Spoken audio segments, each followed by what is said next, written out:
You've met the man who doesn't seem to want anything. He doesn't work the room. He doesn't push. And the room turns toward him anyway.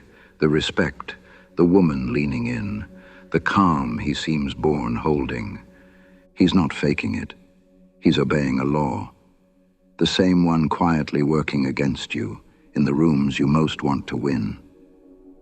100 years ago, Aldous Huxley named it the law of reversed effort. Alan Watts called it the backwards law, and it says something that sounds insane until you've lived it 1,000 times. The things you want most are the exact things you cannot get by wanting them. It's 1 a.m. You sent the text, delivered, not read, and the more you need her to answer, the louder the silence gets. You fight for sleep, and the fight is the thing keeping you awake. You're not unlucky. You've been pulling the rope in the exact direction that tightens the knot. Right now, it's running the 4 things you care about most. Your respect, your woman, your peace, your control. The harder you've gripped each one, the more it's slipped. But there's a way to want all of it, to chase it harder than any man in the room, and stop strangling it at the same time. 1 move, 2 sentences, right before the moment that matters. It looks like surrender and works like a key. Stay with me. By the end, you'll understand why the man who wants nothing gets everything, and how to become him without faking a thing. Start with water. That's what Watts did. Fall into deep water and panic, and what do? You thrash, you fight to stay on top, and you sink. But stop fighting, lie back, stop clutching at the surface, and the water holds you up. You float. The thing you wanted to stay above the surface arrives the instant you stop straining for it, and it leaves the instant you grab. Watts called this the law of reversed effort, the backwards law. When you try to stay on the surface of the water, you sink, but when you try to sink, you float. It's older than Watts, older than Huxley. It's the oldest idea in the East, the Taoist principle of wu-wei, effortless action. Watts spent his whole life translating a 2,000-year-old law for men exactly like you, and once you see it in the water, you can't stop seeing it. Squeeze a handful of sand and it runs out between your fingers. Hold it loose in an open palm and it stays. Think of the word on the tip of your tongue. You reach for it, you strain, you snap your fingers, and it hides. You give up, you turn away, and 10 seconds later it just arrives. Now think of the last time you tried to be funny because you needed the room to like you. You felt the joke leave your mouth already dying. The harder you reached for the laugh, the more the air went flat, and you heard your own voice get just slightly too loud. Everyone felt the reach. Nobody could have told you why it didn't land. That was the law, running you in real time. This is not a motivational idea. It's closer to a law of physics. There are whole categories of things in your life that recede in exact proportion to how hard you chase them. Sleep, ease, attraction, respect. The good moment that you try to force into being good. The more you grab, the more they back away. So here's the question that should bother you. Why? Why would wanting something be the very thing that repels it?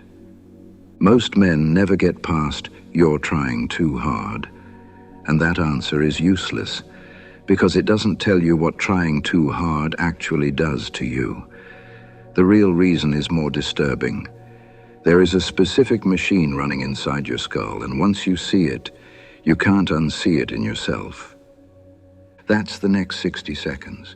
And if you've felt all of this for years and never had a name for it, that's what this channel is for. Subscribe and stay. This next part is the one that changes how you see it. Here's the mechanism. It's not mysticism. It's a documented quirk of human attention, and it explains everything you just felt. In 1987, a Harvard psychologist named Daniel Wegner ran a now famous experiment. He told people one thing: do not think of a white bear. Try as hard as you can to not think of it. You already know what happened. They thought of nothing else. Wegner figured out why, and it is the key to your whole life. When you try to not have a thought, or a feeling, or a state, your mind splits in two. One part is the operator, consciously trying to push the thing away. But a second part has to run underneath, quietly, automatically, a monitor, a watchman. And the watchman has one job, to keep checking whether the forbidden thing is gone yet. Here's the trap. To check if it's gone, the watchman has to keep the thing active. It has to keep summoning the very thing you're trying to be rid of, just to confirm it isn't there. This is the literal machinery of the backwards law. Force yourself to be calm, and part of your mind becomes a sentry asking, every few seconds, am I anxious yet? Am I calm yet? And that scanning is itself a low-grade anxiety that never lets the calm arrive. Grip for respect in a room, and you install a watchman who scans every face for signs you're not getting it. And that scanning, that constant measuring of did that land, do they see me, am I winning, is itself the felt experience of being disrespected. You're sitting in the feeling you're trying to escape. The grip installs a watchman, and the watchman's only job is to keep measuring the lack. So when Watts wrote the most devastating sentence of his life, he was describing this exact machine. The desire for security and the feeling of insecurity are the same thing. The wanting of a thing and the lack of it are not two experiences. They are one. To desperately want respect is to be, in that exact moment, a man who feels he doesn't have it. The grip is not your route out of the lack. The grip is the lack in motion. And here's the part that costs you with other people. They can feel it instantly, without a word. You think you can hide the need. You can't. You can control your words. But the need leaks out of everything underneath your words. The micro-expressions you don't choose, the pitch of your voice climbing half a step, the lean half an inch too far forward, the laugh that comes a half second too fast, the eyes that flick to her face after you speak to check if it landed. Nobody consciously decides this man is needy. Their nervous system reads those involuntary tells faster than thought and registers one thing: this person is performing. Animals smell fear, people smell need. And look, nobody chooses to grip. You weren't born clutching. Somewhere back there you learned that if you didn't hold on tight, you'd lose it. The attention, the approval, the safety. The grip kept you alive once. It made sense. So this is not a flaw in you to be ashamed of. It's an old strategy that has quietly stopped working, but understand what it's doing now. Every time you grasp, you don't just broadcast the lack outward. You rehearse it inward. You run the watchman one more time. You train your own nervous system, rep after rep, to feel behind. The man chasing respect is teaching himself, grab by grab, to feel disrespected. You are not unlucky in love or status. You have trained yourself into the exact deficiency you're fighting. You are rehearsing the wound. So once you know what the grip is, you start catching it red-handed in 4 specific rooms of your life. I'll bet you live in at least 2 of them. Let's walk into them. 4 arenas. I want you to do something as I name them, privately in the dark, where no one's watching. Pick the one that just put a weight in your chest. You'll know which one. That's the room this episode is really about. For you. Now picture the quiet guy across the table. He said almost nothing, and everyone deferred to him. The man who needs the room to respect him overtalks, name drops, never lets a silence sit, and repels the exact thing he's grabbing for. Because respect flows to men who don't seem to need it. That's status. But the cruelest one is the one you do to the people you love. You're not on the date either. You did everything right, picked the place, planned the conversation, even practiced sounding relaxed in the mirror before you left. And across the table, you're monitoring her face for every microsign. Did that land? Is she into this? Am I winning? You're not on the date. You're in the control room watching a screen of the date. And she can feel there are 2 men at the table, you and the man anxiously managing you. It isn't that you're not enough. It's that the gripping makes you unreachable. That's what the grip does to love. Now the one that follows you into the dark. When did you last try to force a good moment to be good and watch it die in your hands? That's the same machine. Calm is the one thing you cannot get by hunting it. That's peace, now the one no man admits to. A researcher named Sean Bylock studies exactly this, why skilled people fall apart under pressure. Her findings were that skilled performance runs on automatic competence you already own. The putt, the pitch, the conversation, your body knows how. But under pressure, you reinvest conscious control. You start micromanaging each step. And that explicit monitoring disrupts the very automaticity that made you good. Expert golfers put measurably worse the instant they pay attention to their own mechanics. So choking is not a lack of skill. It's too much grip on a skill you already have. The loose hand outperforms the white knuckle. And now you know it's not a saying. It's the data. And underneath all four, the big one, happiness itself. A man who makes happiness the goal and chases it head-on never arrives, because the chase is a constant measuring of now against a better that isn't here, which is just a machine for feeling that now is not enough. The pursuit of happiness, pursued directly, manufactures the unhappiness.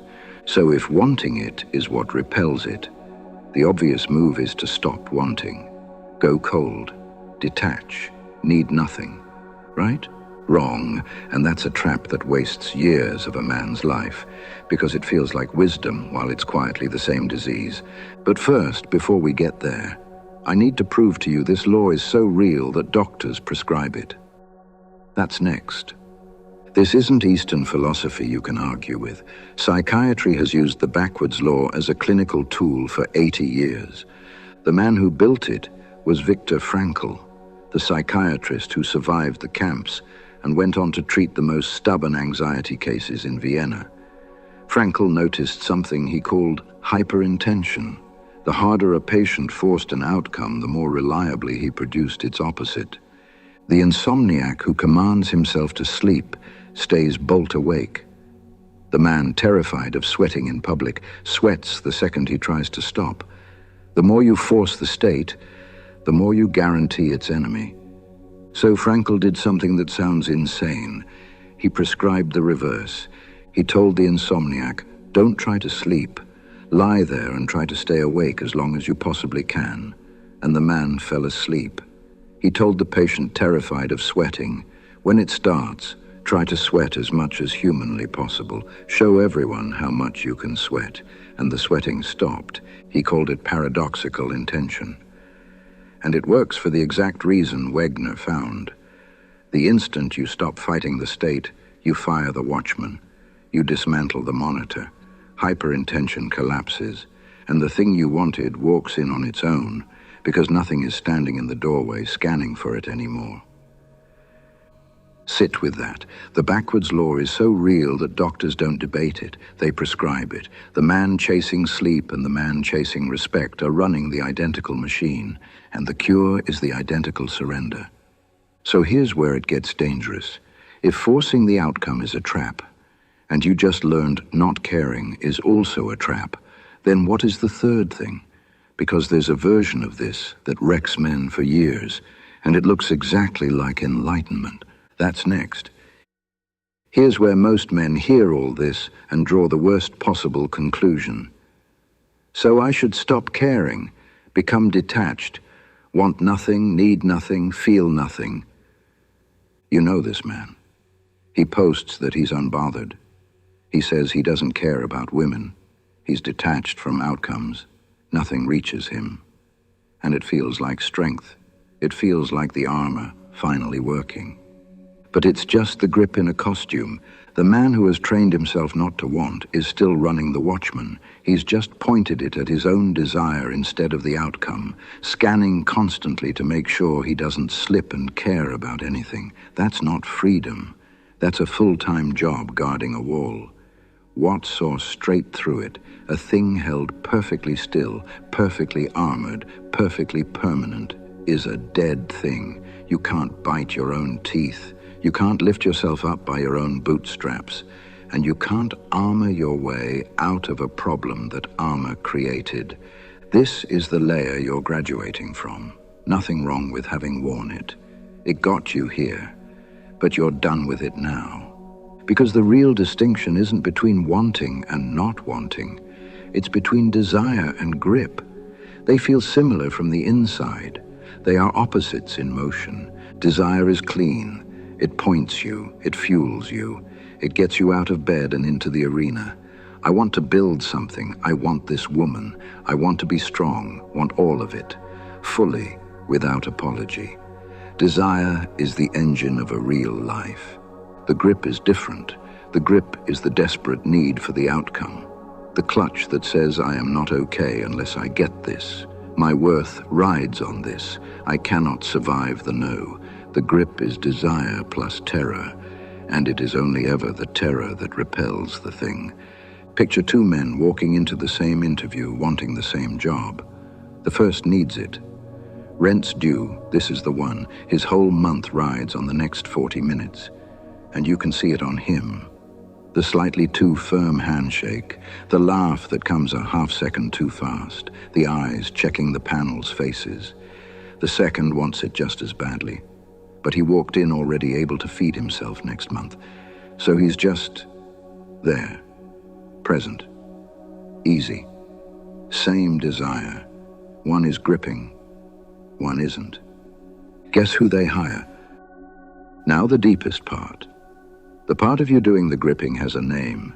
It's the ego, the anxious I that isn't sure it's enough and is frantically trying to secure a self by acquiring respect, love, control. The grip is the self trying to prove it exists. And here's the reframe that changes everything before it. There is no amount of respect that satisfies a watchman whose whole job is to scan for the lack. You don't loosen the grip by getting more. Get the respect, and the watchman just raises the bar and keeps scanning. You loosen it the moment you no longer need to prove the self at all, because the man who already feels whole has no watchman running, nothing to check, nothing to secure. The post is empty. So you can want the woman completely and pursue her with everything, without needing her to complete you. You can chase the work, the win, the respect, as hard as any man alive, without your existence riding on the result. That's not detachment, it's the opposite.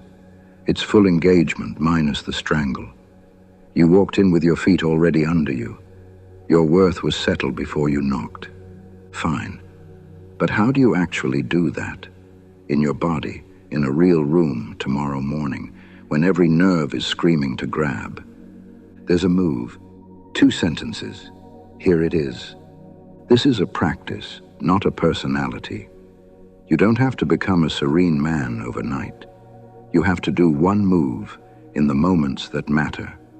I want you to be able to run it tonight, so let's walk through it in a real doorway. Start with the breath, because Watts wrote the breath and the insecurity line as one thought. The desire for security and the feeling of insecurity are the same thing.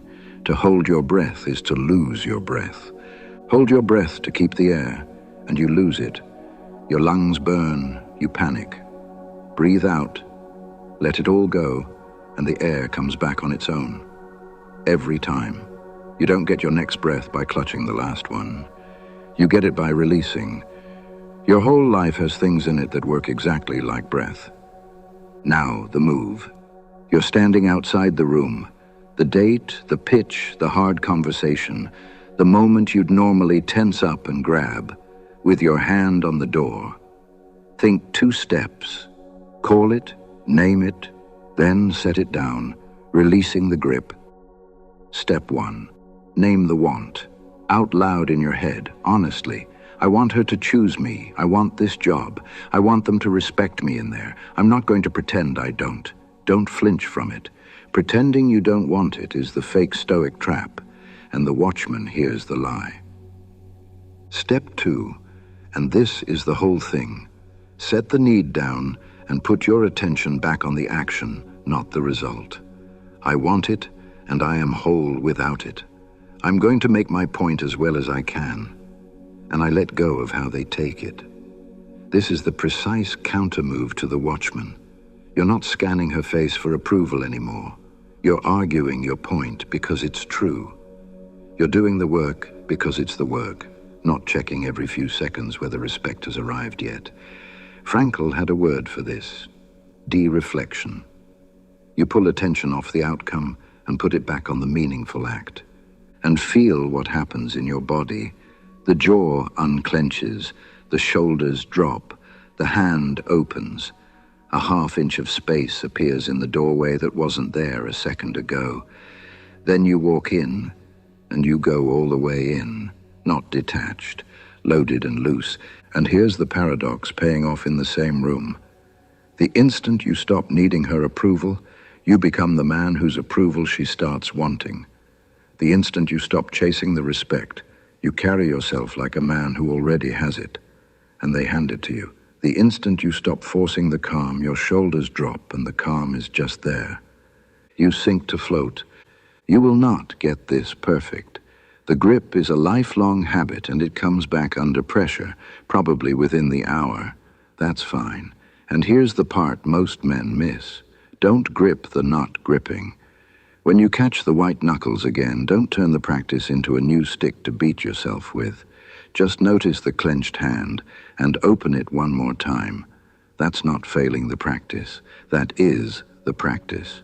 The noticing, catching your own grip and opening the hand, is the entire skill. And catching your own grip, 1 rep a day, is exactly what the free 7-day shadow work starter trains. It walks you through the one room you picked earlier, the one with the weight in it. The full workbook's linked below. But finish this first, because the last part reframes everything you thought this video was about. So here's what to carry out of this. You've tried the other way your whole life. You gripped harder in every room that mattered, pushed more, performed more, refreshed the screen more, lay there at 3 a.m., thrashing at the sleep that wouldn't come. You're tired, not lazy tired.